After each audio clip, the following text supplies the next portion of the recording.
LGBTQ plus individuals face a higher prevalence of mental health challenges such as depression, anxiety, and suicidal ideation compared to their heterosexual cisgender counterparts. And the factors contributing to this include discrimination, bullying, the stress of coming out, and the general lack of representation.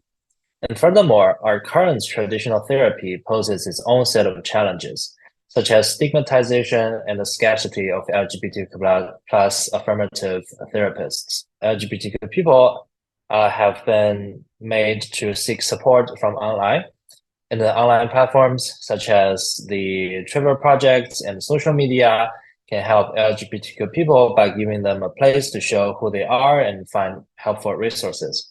And for example, the Trevor project has over 2 million followers on platforms such as Instagram, providing crisis intervention and suicide prevention service to LGBTQ plus youth. However, not all online experience is positive for the LGBTQ plus people. Many online technologies fail to adequately consider LGBTQ plus needs, with policies from platforms like Tumblr and YouTube leading to inadvertent marginalization and lack of anonymity.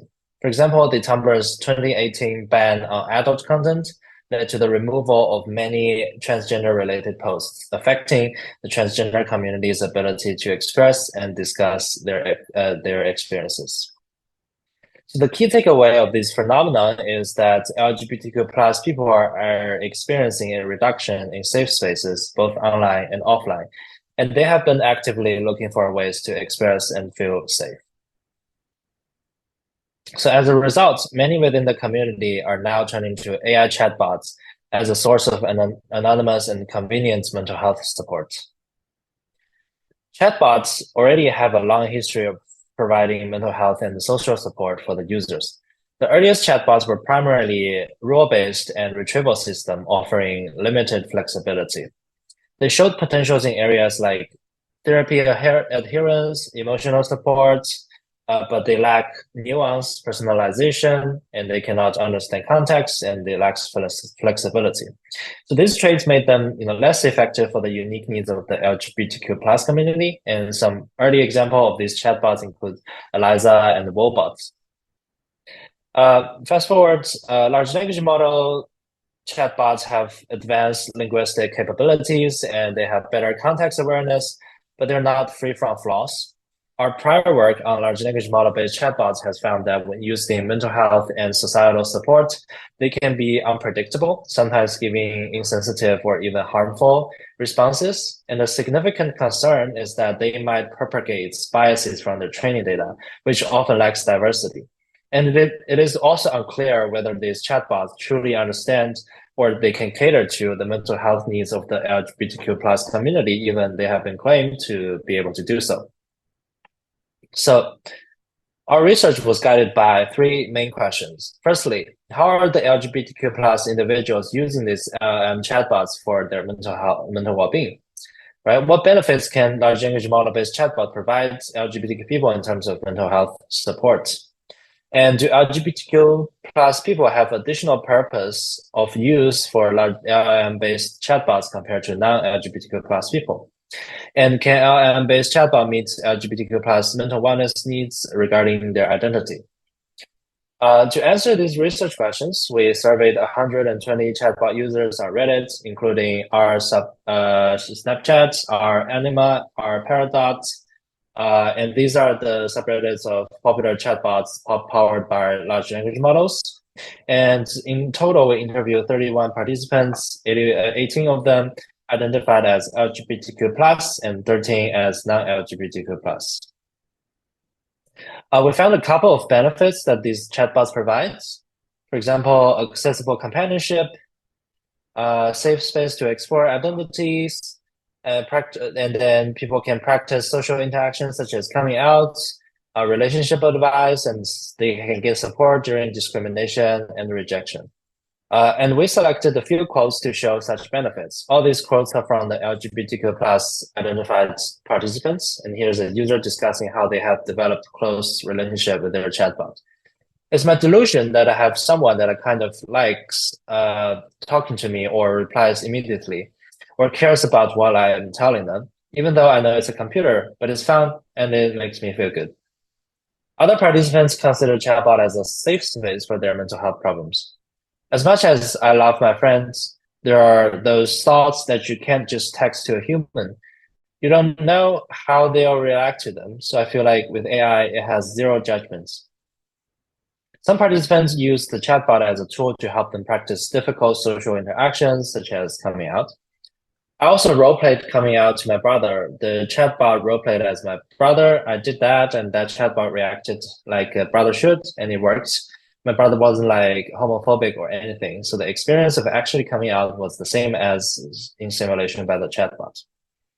However, the participant also did mention that following the chatbot advice could be dangerous. They mentioned that they were lucky that their brother was not homophobic, or else they could be taking the advice and come out to a homophobic family member. I was lucky, or else the real life experience could have been totally worse. And then we move on to the limitations. The limitations include inadequate understanding of LGBTQ plus experience, a lack of lived experiences and emotions, and sometimes the chatbots gives insensitive or inappropriate advice. Participants found that the chatbot offered boilerplate and platitudinous advice when asked about their identity, and this response can be basically sent to anyone. So I remember I did ask like, is it wrong that I'm bisexual? And then it gave me a whole paragraph on how like it's okay to identify the way you do. Other participants complained that chatbots are not human after all. But still, the chatbot is not a human and it doesn't really understand human experience. The Redditors give you answers from different human experiences. The chatbot would always tell me that I'm great, I'm a great person, and I should focus on my goal for what I want to achieve. Additionally, advice sometimes can be harmful or insensitive. There was a time that I was chatting with the AI about an issue at work. I was picked on because I'm gay and people stopped asking me out for lunch. It told me that I should quit my job and try to improve myself. I was like, I'm sorry. So as a summary, here are the key findings from the interviews. Large language model-based chatbots offer a safe and accessible platform for LGBTQ plus individuals to seek emotional support. LGBTQ plus people interacted with large language model chatbots to fit their needs, such as coming out, dealing with discrimination. However, chatbots may have limited understanding of the nuanced aspects of LGBTQ plus communities, identities, and their experiences, and sometimes they give insensitive and unreasonable advice. So we want to highlight that large language model-based chatbots can serve as a tool for honing social skills, and our LGBTQ plus participants practice challenging scenarios like coming out or navigating ambiguous relationships. And additionally, some participants also use them for self-introspection and affirmative support. And additionally, we want to highlight the unpredictable nature of the LLM-based chatbots, which became evident when our LGBTQ plus participant received potentially harmful advice. For example, in response to workspace homophobia, some chatbots advised quitting without considering the ramifications.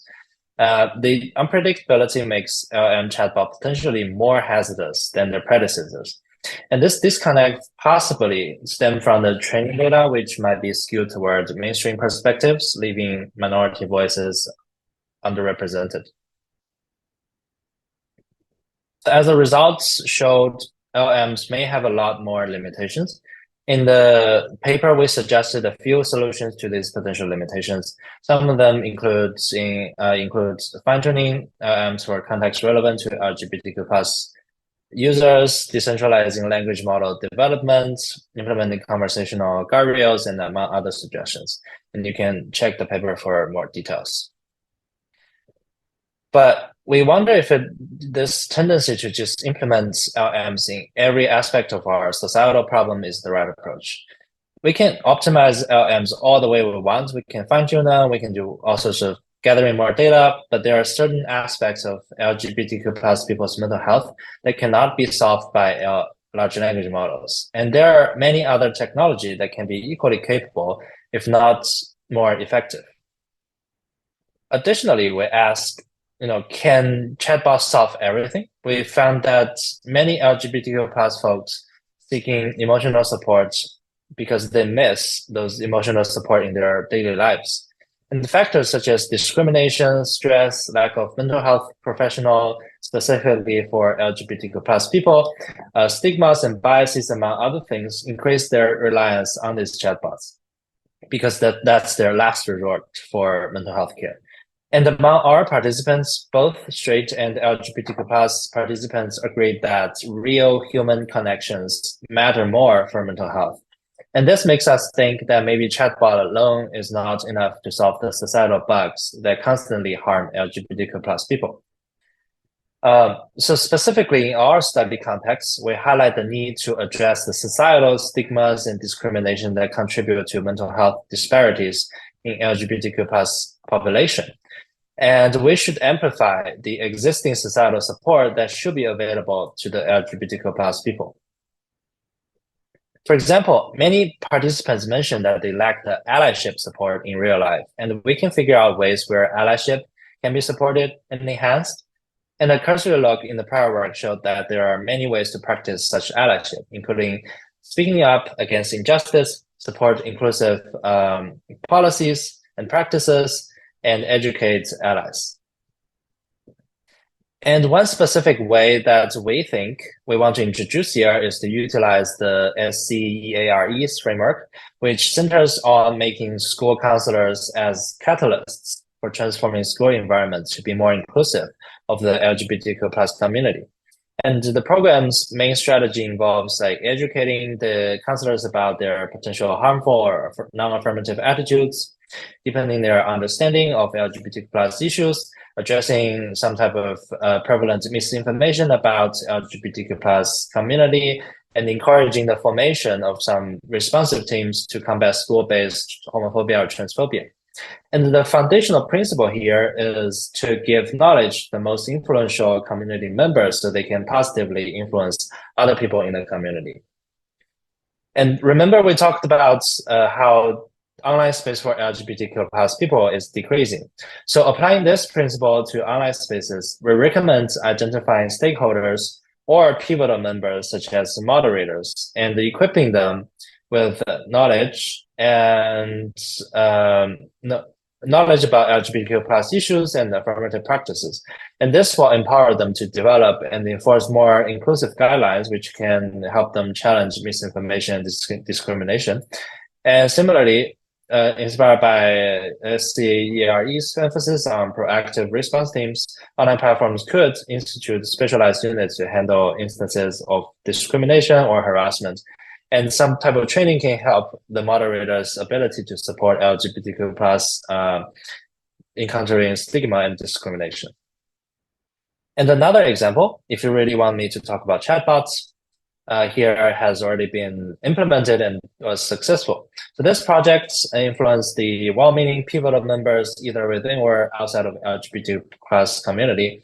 The Trevor project has an initiative that employed GPT-2 to train over 1,000 crisis counselors and ensuring timely and effective support for LGBTQ plus people in crisis. And this approach does not directly make the chatbot to talk to the queer teenagers. Rather, it teaches the crisis counselor so they're better equipped with skills and experiences when they're needed. And it leverages the simulation capability of these large language models. In this way, we're not directly intervening with the individual. Rather, we are changing the societal level support network for the LGBTQ plus people. And finally, there are many other ways where one can interfere to remove the societal discrimination against LGBTQ plus people that affect their mental health. And again, we emphasize that chatbot may or may not be useful in such intervention. And chatbot can serve as a beneficial middle step for temporary emotional support, or they can be some kind of tools that was used in Trevor Project's initiative to effectively tackle the societal challenges that we see here. We need to use broad societal action to create inclusive communities. So while we think that chatbot could definitely help, they don't replace the need for real world efforts to combat LGBTQ plus discrimination.